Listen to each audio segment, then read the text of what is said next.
असीम, माँ की तबीयत बहुत खराब है और वो भी अस्पताल में। डॉक्टर ने कहा है कि उन्हें बहुत बड़ा शॉक लगा है। असीम, प्लीज मेरे साथ चलो। जैसे ही माँ को होश आ जाएगा ना, हम उनके सामने सगाई कर लेंगे। पर मेरी एक शर्त है। असीम, तुम जो कहोगे मैं वो करने के लिए तैयार हूँ। असीम, प्लीज मेरे साथ चलो। शर्त ये है कि तुम्हारे माँ बाप के पास जाने से पहले तुम्हें अभी इसी वक्त मुझसे शादी करनी होगी। देवजानी इस समय यहाँ? और ये कौन है उसके साथ? अभी बजे हैं 5। मंदिर पहुंचते पहुंचते सुबह हो जाएगी। तो चलो तुम्हारे जहन्नुम का सफर शुरू करें।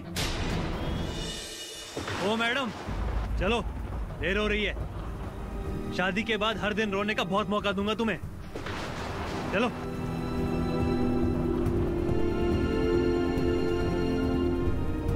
ये लोग कहाँ जा रहे हैं? और देवजानी भी उसका साथ जा रहा है। हम वो आदमी के साथ देवजानी को अकेला नहीं छोड़ सकता।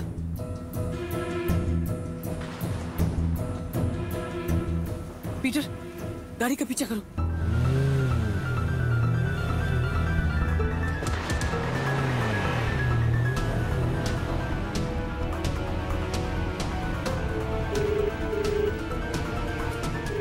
ओह गॉड, डिलन, फोन उठाओ प्लीज।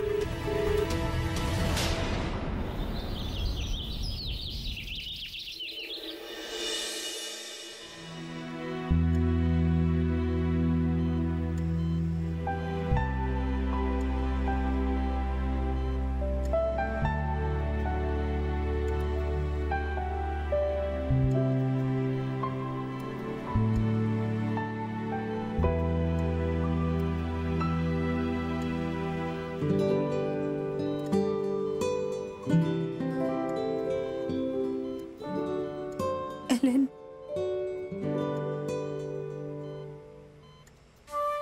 तुमने तो जान ही निकाल दी मेरी।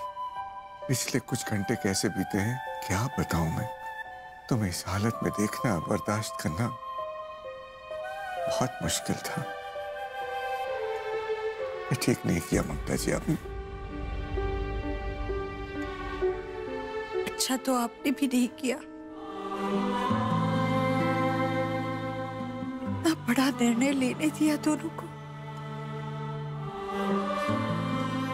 मेरे टप्पू की सगाई टूट गई और आपने मुझे बात करने बुलाया तक नहीं। कितना कुछ हुआ एक ही रात में मेरे डब्बू के साथ।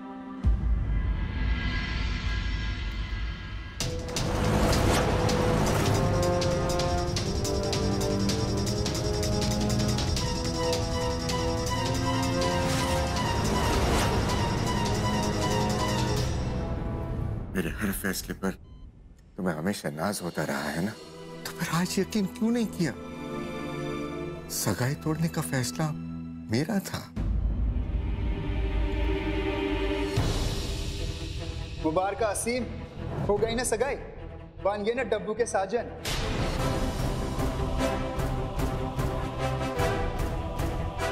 मेरे असली वजीर तो तुम दोनों, असीम और विकी।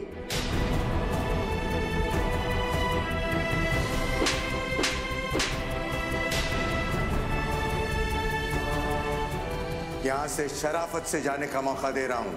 पुलिस कंप्लेन नहीं कर रहा हूं मैं, क्योंकि तुम मेरी बेटी के पति हो। पापा, ये आप क्या कह रहे हैं?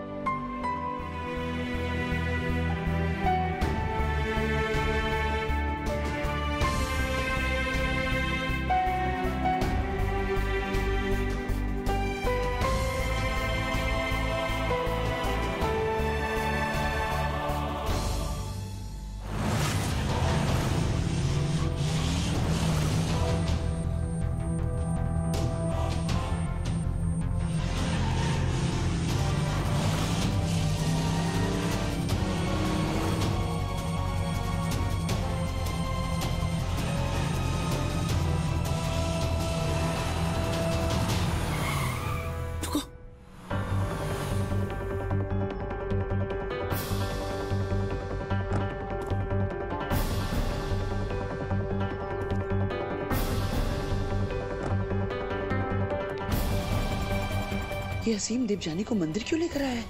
और पुजारी भी मौजूद है। लगता है देवजानी असीम से शादी करने वाली।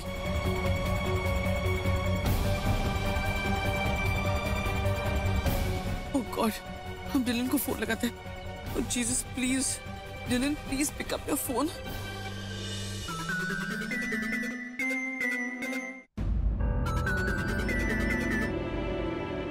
जी मॉम। डिलन तुम कहाँ हैं? हम कब से तुम्हारा फोन लगा रहे हैं। मॉम सब ठीक तो है? आप जरा परेशान लग रही है। कुछ ठीक नहीं है डिलन। हम देवजानी और असीम को देखा और उनका पीछा किया और वो यहाँ एक मंदिर पे आया है। यहाँ पे एक पुजारी भी है और वो लोग ऊपर गए मंदिर में। लगता है दोनों शादी करने वाले हैं डिलन। मॉम ऐसा कैसे हो सकता है? मॉम आपको गलतफहमी हो रही है। देवजानी और असीम साथ में तो हो ही नहीं सकते। देवजानी तो हॉस्पिटल में होगी ना अपनी मॉम का देखभाल करते हुए। Mom you mistaken here. हम 2 घंटे से उसका पीछा कर रहा है। असीम को हम पहचानता है डिलन। हमने उसको ज्वेलरी शॉप में देखा है। सिल्वर गाड़ी उनका और नंबर है 2368। 2368 तो असीम की गाड़ी है मॉम। लेकिन देवजानी असीम के साथ क्या करेगी? मॉम कुछ तो ठीक नहीं है। Something wrong going on over here. आपने उन्हें कहाँ देखा था? कौन से मंदिर के पास? बेटा छतरपुर में एक पेट्रोल पंप के पास मंदिर है। छतरपुर रोड पेट्रोल के पास एक मंदिर है। Correct, I remember. अच्छा मॉम मेरी बात ध्यान से सुनिए। आप गाड़ी के बाहर निकलिएगा मत। असीम आपको देखना नहीं चाहिए क्योंकि वो अच्छा आदमी नहीं। I don't trust him. थोड़ा डेंजरस हो सकता है बात। मैं वहाँ फौरन पहुँचता हूँ। वहाँ आकर फोन करूंगा आपको। You take care of yourself. ठीक है सन, डोंट वरी। तुम जल्दी आओ। देवजानी को बचाओ प्लीज। Okay mom.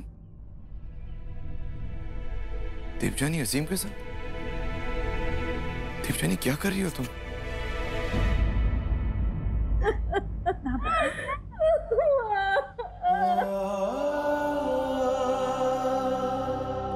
माँ मुझे यकीन नहीं हो रहा है। माँ मुझे यकीन नहीं हो रहा है कि असीम और विकी जी ऐसा कर सकते हैं। पापा आपको जरूर कोई गलतफहमी हुई होगी।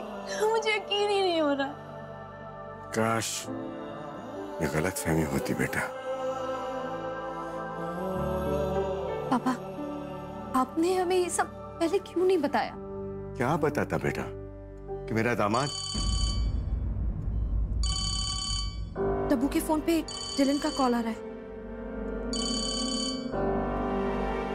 Hello Devjani what the hell is wrong with you? तुम असीम के साथ क्या कर रही हो? डिलन लिसन, मैं अंजी बोल रही हूँ, तब्बू की बड़ी बहन। एक्चुअली तब्बू का फोन यहाँ हॉस्पिटल में रह गया था। और ये तुम क्या बोल रहे हो कि तब्बू असीम के साथ है?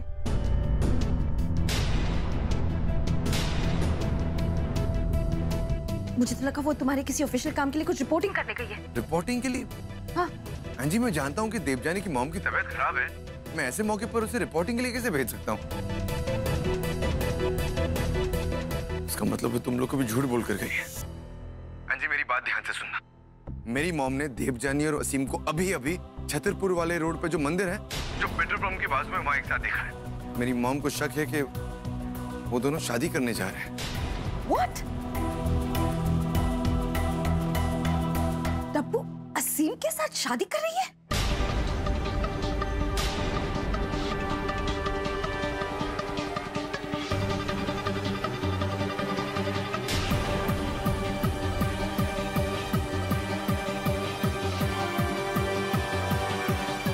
अरे क्या बोल रहा है वो? कहाँ है डब्बू? डब्बू कहाँ है? बताओ जल्दी। डब्बू ऐसे नहीं कर। डब्बू मामा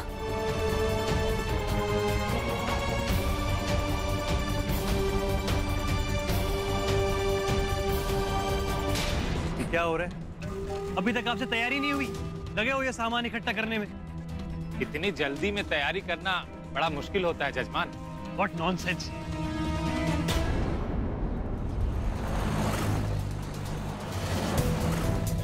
जानी what the hell is wrong with you man? क्या बेवकूफी है ये? ऐसा करने के बारे में तुम सोच भी कैसे सकती हो? I don't know. Shut man, shut.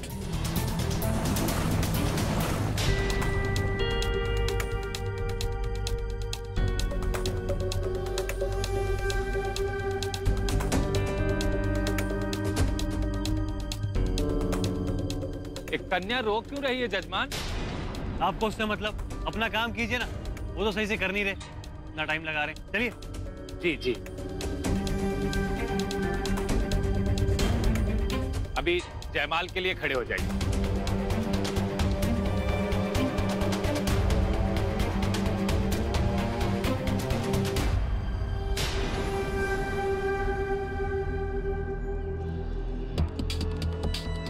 अरे ये क्या किए जजमान?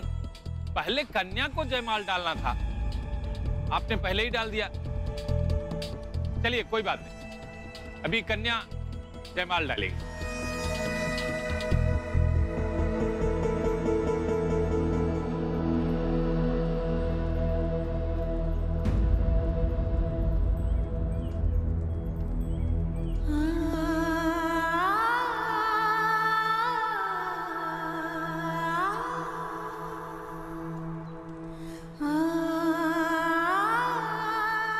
जितना टाइम तुम यहाँ वेस्ट करोगी ना, उतनी ही मौत के करीब तुम्हारी माँ जा रही है वहां पे। ये मत भूलना, हॉलिडे होम में नहीं है वो, आईसीयू में है।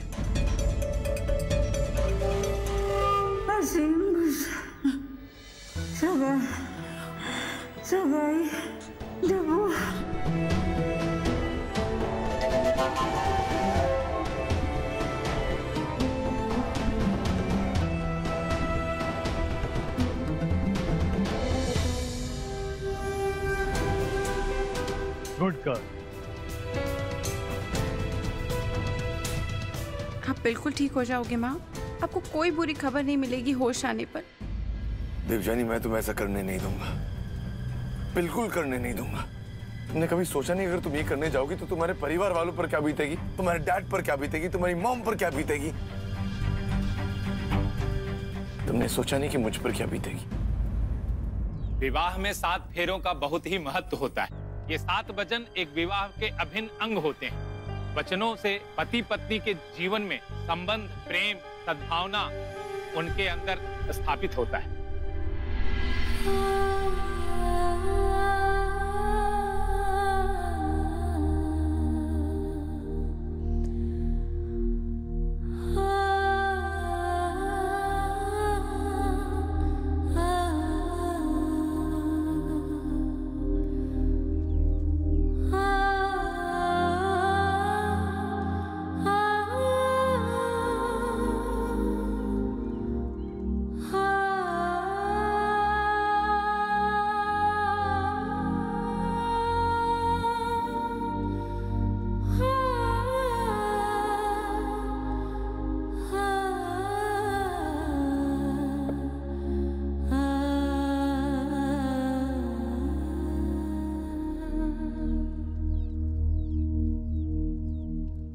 ओ पंडित जी,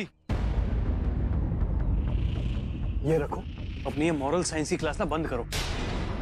7 वचन 7 जन्म, इसमें 100 पेज का ऐसे लिखना है क्या मुझे? जल्दी जल्दी वो मंत्र वंत्र पढ़ो, फेरे शुरू करवाओ, चलो। जी जी, अभी गठबंधन करवा दो।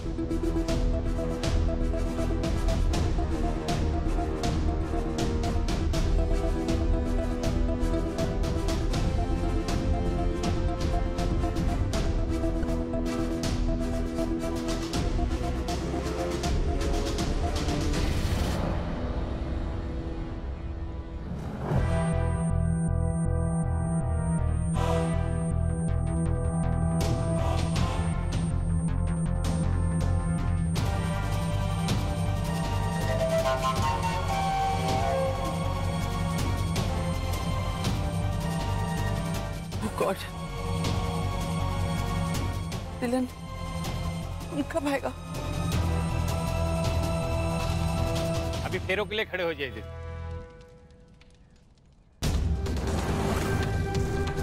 मैं आ रहा हूँ देवजानी, मैं आ रहा हूँ।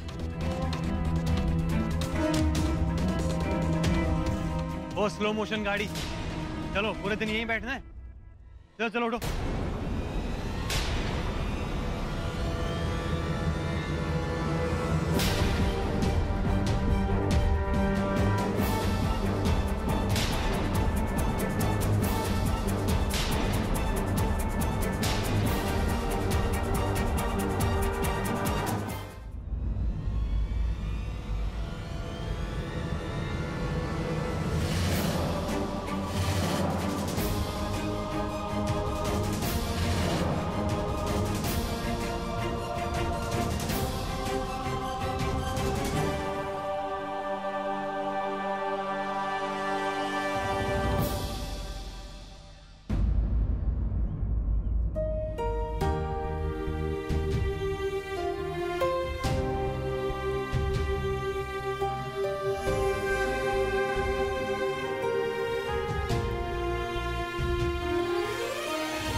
यहाँ कैसे माँ?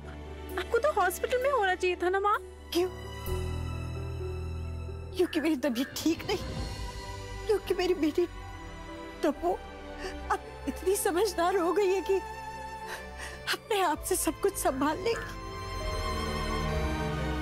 किसी भी मुश्किल का हल अपने आप निकाल लेगी। मुझे तो यहाँ आना ही था डब्बू, क्योंकि तू अपनी माँ के लिए अपनी जिंदगी बर्बाद करने जा रही थी और तुझे ऐसा करने से रोकने के लिए मेरे सिवा कोई और नहीं आ सकता था डब्बू। तू पागल हो गई है बेटा, तू क्या करने जा रही थी?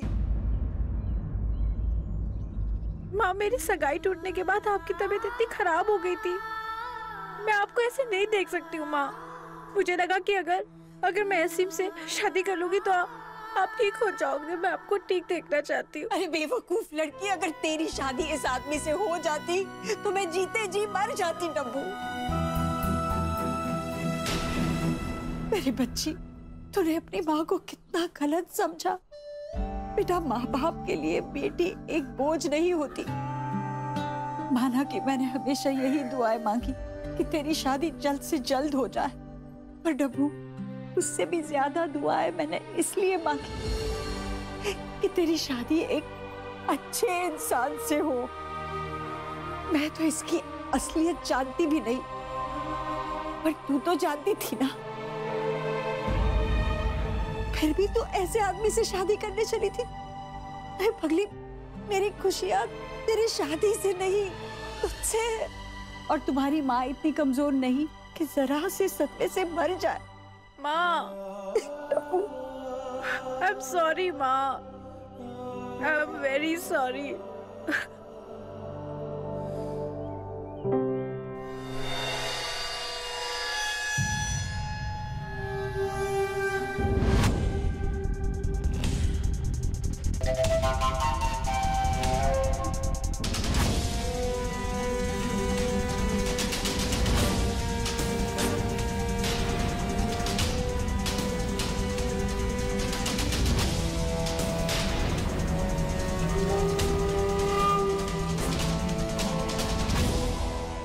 हमने तुझे एक भला आदमी समझा था, पर तू तो एक दो मुहा सांप निकला।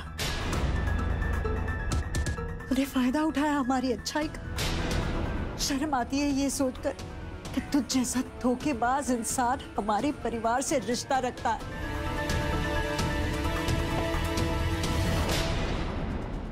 ओहो,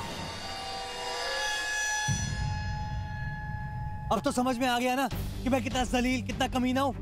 आप लोगों को एक शरीफ दामाद चाहिए था, उसका नाटक मैंने किया और आप लोग फंस गए। अब पता चल गया ना कि मैं कैसा हूँ, कितना कमीना हूँ, जलील हूँ। तो इसको लेके जाओ ना अपनी महान बेटी को यहाँ से। अगवा नहीं किया था इसको मैंने, खुद आई थी मेरे साथ। जिसको देखो भाषण ही सुनाया जा रहा है, वो क्या रहा है यहाँ पे? हाँ,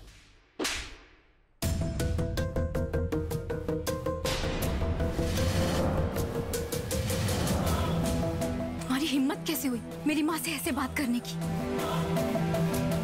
और आपकी हिम्मत कैसे हुई मुझ पे हाथ उठाने की? विक्की भैया को जब पता चलेगा तो बहुत बुरा होगा। अच्छा, तो तुम उन्हें बताओगे कि मैंने तुम्हें एक थप्पड़ मारा है?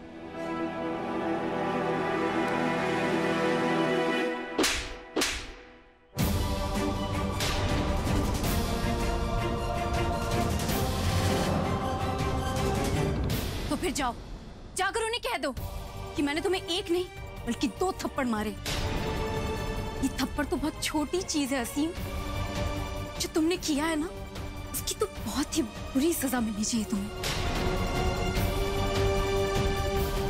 खबरदार, जो दोबारा मेरी बहन और मेरे परिवार पर आंख उठाकर भी देखा, अब दफा जाओ यहां से।